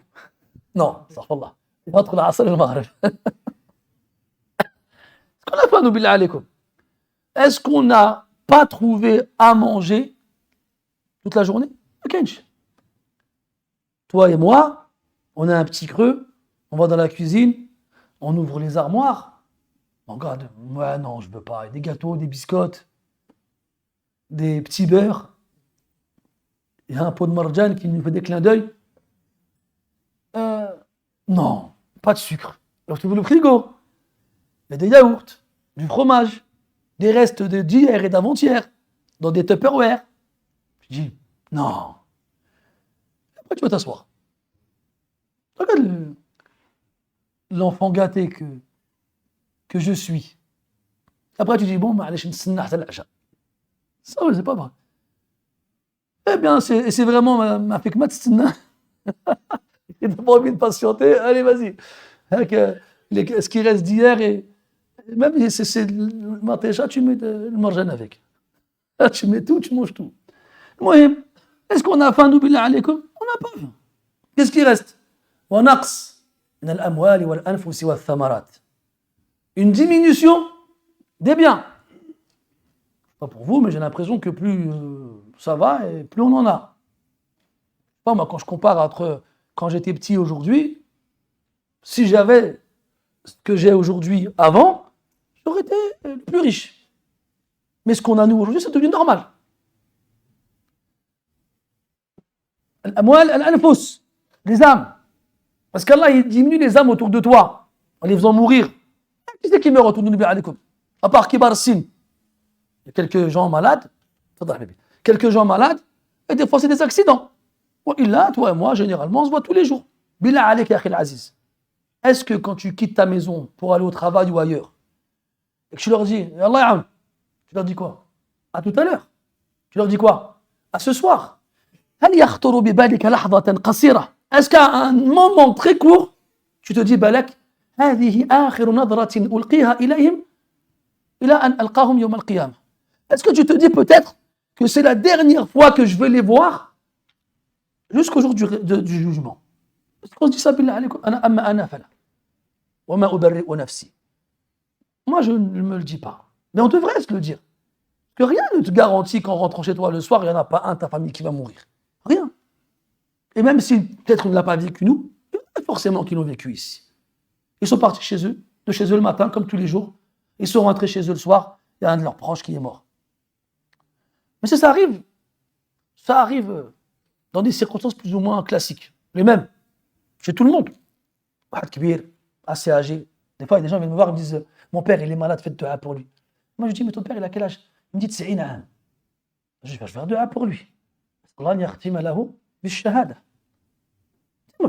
Que les gens, ils veulent que tu guérisses. Toute ta vie, tu vas guérir. Toute ta vie, tu vas survivre. Ben non, un jour, tu vas mourir.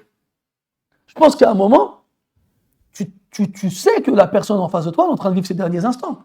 Quand l'Abbas, il est rentré chez le prophète dans la dernière maladie, qu'est-ce qu'il a dit à Ali? Il a dit, moi, je connais Banu Hashim. Je sais reconnaître la mort sur leur visage quand ils vont mourir. Et pourquoi tu vas mourir? Il le savait. Et quand les gens demandaient à Ali, radiyallahu anhu, comment va le prophète? Il disait, va bien, comme vous voulez. Il savait très bien qu'il n'allait pas bien. On le reconnaît sur le visage des gens. Il a 90 ans, il a des tuyaux partout. Les médecins, ils disent, je sais pas quoi. Toi, tu dis, fais dua pour lui. Dua pour lui, pour qu'Allah yuhawwin alayhi sakarat al-maut. Pour qu'Allah lui facilite la mort, qu'il lui allège les souffrances, qu'il le fasse mourir sur la ilaha illallah. C'est ça qu'il veut faire dua. Non, qu'Allah il le guérisse. Oui, Allah, il peut le guérir, on ne dit pas le contraire. Mais Allah, il a dit, kullu nafsin da'iqatul maut. Il va mourir. Ala kulli hal. Et ces choses-là, ces trois choses que je vous ai évoquées, ces épreuves qu'Allah va nous faire subir obligatoirement, il faut se demander, est-ce qu'on les subit finalement? Et si c'est le cas, c'est pas à la même hauteur que ce qu'eux ils vivaient. ولنبلونكم بشيء من الخوف والجوع ونقص من الأموال والأنفس والثمرات. إذن, on a dit que Ruqayya radiyallahu anha, elle perd un enfant en Éthiopie.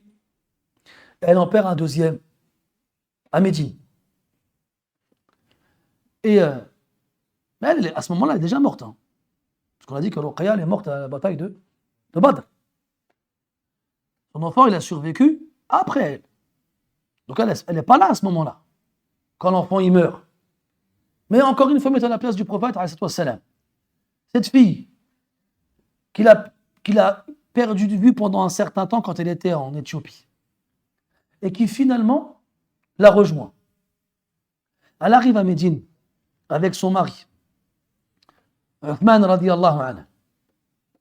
Et comme on l'avait déjà dit, à Médine, l'air il était contaminé. Et les gens qui n'étaient pas de là-bas, ils tombaient malades en arrivant. Et Ruqayya radiyallahu anha, elle est tombée malade en arrivant. Elle a elle est restée comme ça pendant les 2 années qu'elle a passées à Médine, malade. Radiyallahu anha wa ardaha. ولما سار النبي صلى الله عليه وسلم إلى بدر كانت ابنته رقية مريضة فتخلف عليها عثمان بأمر رسول الله صلى الله عليه وسلم له بذلك فتوفيت يوم وصول زيد بن حارثة مبشرا بظفر رسول الله صلى الله عليه وسلم بالمشركين وكانت قد أصابتها الحصبة فماتت بها وقيل ماتت قبل وصول زيد ودفنت عند ورود زيد فبينما هم يدفنونها سمع الناس التكبير فقال عثمان ما هذا التكبير فنظروا فإذا زيد على ناقة رسول الله صلى الله عليه وسلم الجدعاء بشيرا بقتل بدر والغنيمة. Donc Ruqayya radiallahu anha tombe malade en arrivant à Médine. Et quand le prophète sallallahu alayhi wa sallam 2 ans plus tard quitte Médine pour aller à Badr, Uthman voulait l'accompagner. Mais le prophète dit non, Ruqayya elle est malade, reste à son chevet. Et là tu comprends mieux pourquoi le Rasoul il a demandé à Uthman de ne pas l'accompagner, de rester avec Ruqayya. Parce que Ruqayya, il a déjà été séparé d'elle. Et il ne veut pas la laisser toute seule, alors qu'elle est malade. Et then, il dit à Uthman, reste auprès d'elle, occupe-toi d'elle. Et il part. Et Ruqayya radiyallahu anha, ils disent dans le hadith qu'elle était malade de la rougeole. La hasba, c'est la rougeole en français. Et elle est morte pendant l'absence du prophète à Médine, de Médine alayhi salatu wassalam. Et alors que le prophète il remporte la victoire à Badr, il envoie Zayd ibn Haritha avec sa chamelle pour annoncer la bonne nouvelle aux musulmans à Médine. Et les versions elles divergent. Est-ce que Zayd est arrivé avant ou après son enterrement? Mais il y a une version qui dit qu'alors que Uthman était en train de l'enterrer, il entend des takbirs. Allahu Akbar, Allahu Akbar. Et là, il se demande quelle est la raison de ce takbir? Et là, on lui dit Zayd vient d'arriver sur la chamelle du prophète, alayhi salatu wassalam. Et il a annoncé qu'ils ont remporté la victoire. Et qu'Allah s'est débarrassé de leurs ennemis. Il les a débarrassés de leurs ennemis. Et qu'ils ont apporté avec eux le butin. Donc c'est une bonne nouvelle pour les musulmans. Et Uthman, à ce moment-là, qu'est-ce qu'il va ressentir? Imagine le prophète, alayhi salatu wassalam, qui arrive à Médine par la suite, qui va se faire accueillir par ses 2 filles, Kulthum et Fatima. Zainab, elle n'est pas là, la Mecca. Vous vous souvenez? Elle n'est pas encore arrivée. C'est seulement après qu'elle va venir. Donc le prophète sallallahu alayhi wa sallam, il est à Médine, il est à Badr, en train d'affronter ses plus grands ennemis. Et Allah lui donne la victoire. Et à ce moment où la joie devrait remplir sa poitrine, peu de temps ne passe avant que la tristesse ne prenne la place. Il arrive à Médine, il juste essaie de t'imaginer. Tu es avec tes compagnons, Allah t'a donné la victoire. C'est la plus grande bataille que les musulmans ont livrée depuis le début de l'histoire. Et jusqu'à la fin. Regarde, imagine-toi leur joie à ce moment-là. Quand il arrive à Médine, il y a sûrement tous les musulmans en train de l'attendre, trépignant de joie, et parmi eux, il y a ses 2 filles, Kulthum et Fatima. Et Uthman, qui l'attendent. Mais la joie ne se voit pas sur leur visage. Et mets-toi à la place du prophète quand ils ont dû lui dire Ya Rasulallah, ahsanallahu aza'aka fi banatika Ruqayya. Mets-toi à leur place quand ils ont dû lui annoncer la mort de sa fille et lui présenter ses condoléances. Elle est morte en son absence et elle a été enterrée en son absence. Subhanallah. Toute sa vie, subhanallah, il a vécu ces choses-là. Mais un cœur ferme et une résignation absolue et une confiance en son Seigneur inébranlable. Comme il a été dit du prophète Yaqub alayhi salam, kullama zdada bala'an izdada husna dhannin billah. Plus il était éprouvé, plus son opinion envers Allah s'améliorer. Le contraire de nous. Nous, quand il nous arrive des problèmes, tu regardes vers ça, tu as envie de dire, pourquoi tu t'en prends à moi comme ça? C'est ça que dans ta poitrine, tu ressens. Et tu as une mauvaise opinion d'Allah Azza wa Jal. Dans ta tête, tu penses quoi? C'est pas juste. Quoi, Allah, il est injuste? Hacha. Mais à ce moment-là, tu es faible, vulnérable et fragile. Et le diable se joue de toi comme un enfant jouerait avec un ballon. Mais le prophète, comme je vous l'ai dit, alayhi salatu wassalam, est une montagne inébranlable et un modèle pour les croyants. جاء في الحديث عن ابن عباس رضي الله عنهما أنه قال لما ماتت رقية بنت رسول الله صلى الله عليه وسلم قال عليه الصلاة والسلام الحقي بسلفنا عثمان بن مضعون رضي الله عنه فبكت النساء عليها فجعل عمر يضربهن بسوطه فأخذ النبي صلى الله عليه وسلم بيده وقال دعهن يبكين ثم قال ابكين وإياكن ونعيق الشيطان فإنه مهما يكن من القلب والعين فمن الله والرحمة ومهما يكن من اليد واللسان فمن الشيطان فقعدت فاطمة على شفير القبر إلى جنب رسول الله صلى الله عليه وسلم فجعلت تبكي فجعل رسول الله صلى الله عليه وسلم يمسح الدمع عن عينها بطرف ثوبه ثم اختلف العلماء في صحة هذا الخبر فمنهم من أنكره لأن المعروف والمحفوظ أن النبي صلى الله عليه وسلم لم يصل إلى المدينة إلا بعد دفن ابنته ولكن حمل بعض العلماء هذا الحديث محملا حسنا حيث لا يمتنع أن يكون النبي عليه الصلاة والسلام فعل ذلك بعد وصوله إلى المدينة وبعد دفنها والعلم عند الله. Il a été rapporté que quand le prophète est arrivé à Médine, alayhi salatu wassalam, il s'est adressé à sa fille une fois morte et enterrée, rejoint notre prédécesseur Uthman ibn Mad'un. Uthman ibn Mad'un radiyallahu anhu était un noble compagnon du prophète alayhi salatu wassalam qui est mort à ce moment-là. Et quand le prophète a dit ça sallallahu alayhi wa sallam, les femmes présentes se sont mises à pleurer. Et Omar radiyallahu anhu, qui avait un petit bâton, un petit fouet, s'est mis à les frapper pour les pousser à ne pas pleurer. Et le prophète alayhi salatu wassalam, il attrape sa main et lui dit à Omar, laisse-les pleurer. Puis, il s'est adressé à elles en leur disant, pleurez, mais faites attention aux braillements du diable. Car si ça vient du cœur et de l'œil, ce sera une miséricorde, une expression de la tristesse. Ça viendra d'Allah et ce sera une miséricorde. Mais si par contre ça vient de la main et de la langue, ça viendra du diable. Donc quand quelqu'un il est triste et qu'il ressent la tristesse dans son cœur et qu'il la laisse s'exprimer par ses yeux à travers les pleurs, alors c'est une miséricorde de la part d'Allah tabaraka wa ta'ala. Si par contre il exprime sa tristesse avec ses mains, comme le font certaines personnes en se frappant le visage, en se déchirant les vêtements, en se tirant les cheveux, et en hurlant avec la langue, ça vient du diable. Puis, Fatima radiyallahu anha, la fille du prophète alayhi salatu wassalam, s'assoit sur la tombe de Ruqayya, sa sœur, et pleure, radiyallahu anha. Là, le prophète alayhi salatu wassalam vient la consoler en essuyant ses larmes avec son vêtement. وهكذا توفيت رقية رضي الله عنها في السنة الثانية. Et c'est comme ça qu'elle est morte رضي الله عنها à la deuxième année de l'Hégire. بسم الله.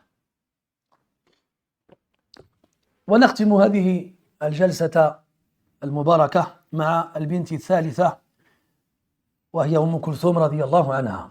Et nous finissons cette assise avec la troisième des quatre filles du prophète alayhi salatu wassalam, Umm Kulthum رضي الله عنها. سبقا قلنا أن أحد ابني أبي لهب تزوجها وفارقها بأمر أبيها له بذلك. On a vu tout à l'heure que Umm Kulthum avec Ruqayya ont été mariés à leur grand cousin les fils d'Abu Lahab. Et que quand Surat al-Masad a été révélée, leur père Abu Lahab leur a ordonné de les divorcer. Donc Kulthum radiyallahu anha commence sa vie avec un premier événement difficile qui est un divorce. Parce que nous, on ne sait pas, nous. On ne comprend pas. C'est des sociétés qui nous dépassent. Ça ne nous parle pas. On ne sait pas, nous, ce qui se passe dans la tête d'une jeune fille qui va se marier, même dans ces conditions-là, parce que nous, en tant qu'occidentaux du 21e siècle, quand on entend que les papas mariaient leurs filles avec leurs cousins, et puis c'est tout. Qu'ils étaient petites, on se dit c'est quoi cette absence de liberté, c'est quoi toutes ces choses-là. Mais elle, à cette époque-là, c'était naturel et normal, tout le monde faisait ça. Donc ça ne les dérangeait pas. Et même si le mode de vie est différent, on sait qu'une femme, quand elle va se marier, eh bien, elle est habitée par un milliard de sentiments différents. Entre la joie, la tristesse, la peur, la surprise, ila akhirih. Et on sait aussi que un divorce pour une jeune mariée, c'est quelque chose de difficile à supporter. Al-Muhim, أسلمت أم كلثوم رضي الله عنها وهاجرت بعد أبيها عليه الصلاة والسلام إلى المدينة. Donc, bien sûr, Umm Kulthum radiyallahu anha s'est convertie à l'islam et a prêté allégeance au prophète alayhi salatu wassalam et l'a rejoint à Médine peu de temps après qu'il s'y soit installé alayhi salatu wassalam. ولما توفيت أختها رقية زوجها النبي صلى الله عليه وسلم عثمان كما تعلمون فنال بذلك الزواج لقبه الشهير ذو النورين. Et quand Ruqayya radiyallahu anha mourut 2 ans plus tard, le prophète alayhi salatu wassalam maria Uthman à Kulthum au mois de Sha'ban de la 3e année de l'Hégire. Au mois de Rabi' al-Awwal, la 3e année de l'Hégire. وأم كلثوم رضي الله عنها لم تلد لعثمان ولدا. Umm Kulthum radiyallahu anha n'a pas eu d'enfant avec Uthman. Uthman radiyallahu anhu donc se marie avec la 2e fille du prophète alayhi salatu wassalam et ainsi obtient ce surnom célèbre, le détenteur des 2 lumières. Et on avait vu justement, quand on a parlé d'Uthman ibn Affan radiyallahu anhu, que le prophète sallallahu alayhi wa sallam a marié Uthman à sa 2e fille Umm Kulthum parce qu'Allah lui a demandé de le faire. كما روى ابن سعد عن أم عياش مولة رقية رضي الله عنهما أنها قالت سمعت رسول الله صلى الله عليه وسلم يقول ما زوجت عثمان أم كلثوم إلا بوحي من السماء. Il a dit sallallahu alayhi wa sallam dans ce qui a été rapporté qu'il n'a marié Uthman, sa fille Kulthum, après la mort de Ruqayya que suite à une révélation venant du ciel. وفي رواية أخرى عن سعيد بن المسيب رحمه الله أن النبي صلى الله عليه وسلم رأى عثمان بعد وفاة رقية مهموما لهفان فقال له عليه الصلاة والسلام ما لي أراك مهموما فقال عثمان رضي الله عنه يا رسول الله وهل دخل على أحد ما دخل علي ماتت ابنة رسول الله صلى الله عليه وسلم التي كانت عندي وانقطع ظهري وانقطع السهر بيني وبينك فبينما هو يحاور إذ قال النبي صلى الله عليه وسلم يا عثمان هذا جبريل يأمرني عن الله عز وجل أن أزوجك أختها كلثوم على مثل صداقها وعلى مثل عشرتها فزوجه إياه ثم قال النبي صلى الله عليه وسلم لو كنا 10 لزوجتهن عثمان. Et dans une autre version de ce hadith, le prophète alayhi salatu wassalam a vu Uthman après la mort de Ruqayya, triste et soucieux. Alors il va lui demander pourquoi est-ce qu'il est ainsi. Il lui dit Ya Rasulallah, est-ce que quelqu'un a une raison d'être triste comme moi? La fille du prophète alayhi salatu wassalam qui était entre mes mains, mon épouse, est morte.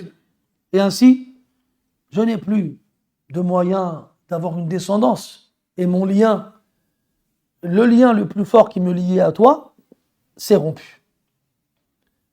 Alors que Uthman, il parle au prophète, alayhi salatu wa sallam, il lui dit cela, le prophète, il l'interrompt.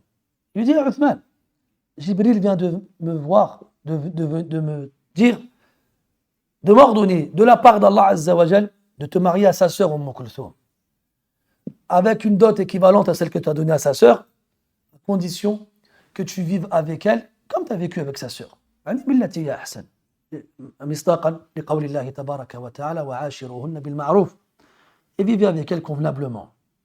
Et là, le prophète a marié Uthman à Kulthum radiyallahu anha ou anhuma. Et il a dit cette parole connue et célèbre, si j'en avais 10, je les aurais toutes mariées à Uthman radiyallahu anha, les unes après les autres. ثم توفيت كلثوم رضي الله عنها في سنة 9 من الهجرة. Puis Kulthum radiyallahu anha, elle est morte à la 9e année de l'Hégire. Et donc, tous ses enfants sont morts de son vivant, sauf Fatima radiyallahu anha. Tous. Et le prophète, il assistait donc, du moins, à la mort de chacun de ses enfants. Il les a vus partir les uns après les autres. فجاء في الحديث عن أنس رضي الله عنه أنه قال رأيت النبي صلى الله عليه وسلم جالسا على قبرها, يعني قبر أم كلثوم, وعيناه تدمعان, فقال عليه الصلاة والسلام فيكم أحد لم يقارف الليلة, يعني لم يجامع أهله. فقال أبو طلحة أنا. فقال له النبي صلى الله عليه وسلم انزل. ما معنى هذا الحديث؟ Anas, le hadith est rapporté par le Bukhari wa ghayru. Il nous dit que Anas radiyallahu anhu dit avoir vu le prophète alayhi salatu wassalam assis sur les bords de la tombe dans laquelle on va enterrer Kulthum radiyallahu anha, en train de pleurer. Bashar. Comme قال عليه الصلاة والسلام إنما أنا بشر مثلكم. Je suis un homme comme vous. Les Sahaba se sont tenus de voir le pleurer dans ces circonstances-là. Ils leur ont dit je suis un homme comme vous. Et donc il pleurait à salatu wassalam. Et ses compagnons étaient là. Et parmi eux, il y avait Uthman. Et il regarde ses compagnons et dit, qui d'entre vous n'a pas eu de rapport intime la nuit dernière? Et là, Abu Talha al-Ansari radiyallahu anhu dit, moi. Il descend dans la tombe. Pourquoi faire? Pour prendre le corps de Kulthum et l'installer dans son trou. Pourquoi il n'a pas dit à Uthman de le faire? Alors que c'est son mari. Pourquoi il a lié cela au rapport intime de la veille? Les savants ils disent que Kulthum est resté malade longtemps. Et Uthman radiyallahu anhu, il avait une esclave auprès de laquelle il restait. Il restait auprès de son épouse, et d'autres fois il allait voir son esclave. Et la nuit qui a précédé la mort de Kulthum, il était avec l'esclave. Et il a eu rapport avec elle. Et le prophète, pour ne pas le viser directement, il a dit aux compagnons, qui d'entre vous n'a pas eu de rapport la nuit dernière? Et là, Uthman, il s'est reculé. Et Abu Talha, il s'est avancé. Et les savants, ils ont dit que le prophète, il n'a pas voulu, bayna qawsayn, entre guillemets, blesser Kulthum. On connaît la jalousie des femmes. Pourtant, elle est morte. Est-ce que c'est vraiment une chose qui la préoccupe à ce moment-là? Mais le prophète, il va faire attention à ses sentiments, même mortes. Et il n'a pas voulu que ça, en supposant qu'elle le sache, ressente une gêne à ce que son mari l'installe dans sa tombe alors que la nuit dernière, il n'était pas avec elle. Wal-ilmu indallah. Ala kulli hal, c'est comme ça que fut enterrée Kulthum radiyallahu anha, et c'est comme ça que vécurent les trois filles du prophète alayhi salatu wassalam. Wa inshallah ta'ala, la semaine prochaine, on commencera avec la dernière des filles du prophète alayhi sallam, Fatima bintuhu radiyallahu anha, wa radiya an jami'i banati an-nabi sallallahu alayhi wa sallam. Nas'al Allah tabaraka wa ta'ala an yaj'ala fi qulubina mahabbatan li awliya'ihi as-salihin wal anbiya'i wal mursalin was sahabati al-kirami ajma'in. ونسأل الله تبارك وتعالى أن يجعل فينا من يقتدي بهم اقتداء صحيحا وأن يجمعنا بهم في أعلى فراديس الجنان، إنه ولي ذلك والقادر عليه. سبحانك اللهم وبحمدك، نشهد أن لا إله إلا أنت، نستغفرك ونتوب إليك. صلى الله على نبينا محمد وعلى آله وصحبه وسلم، والحمد لله رب العالمين، وبارك الله فيكم.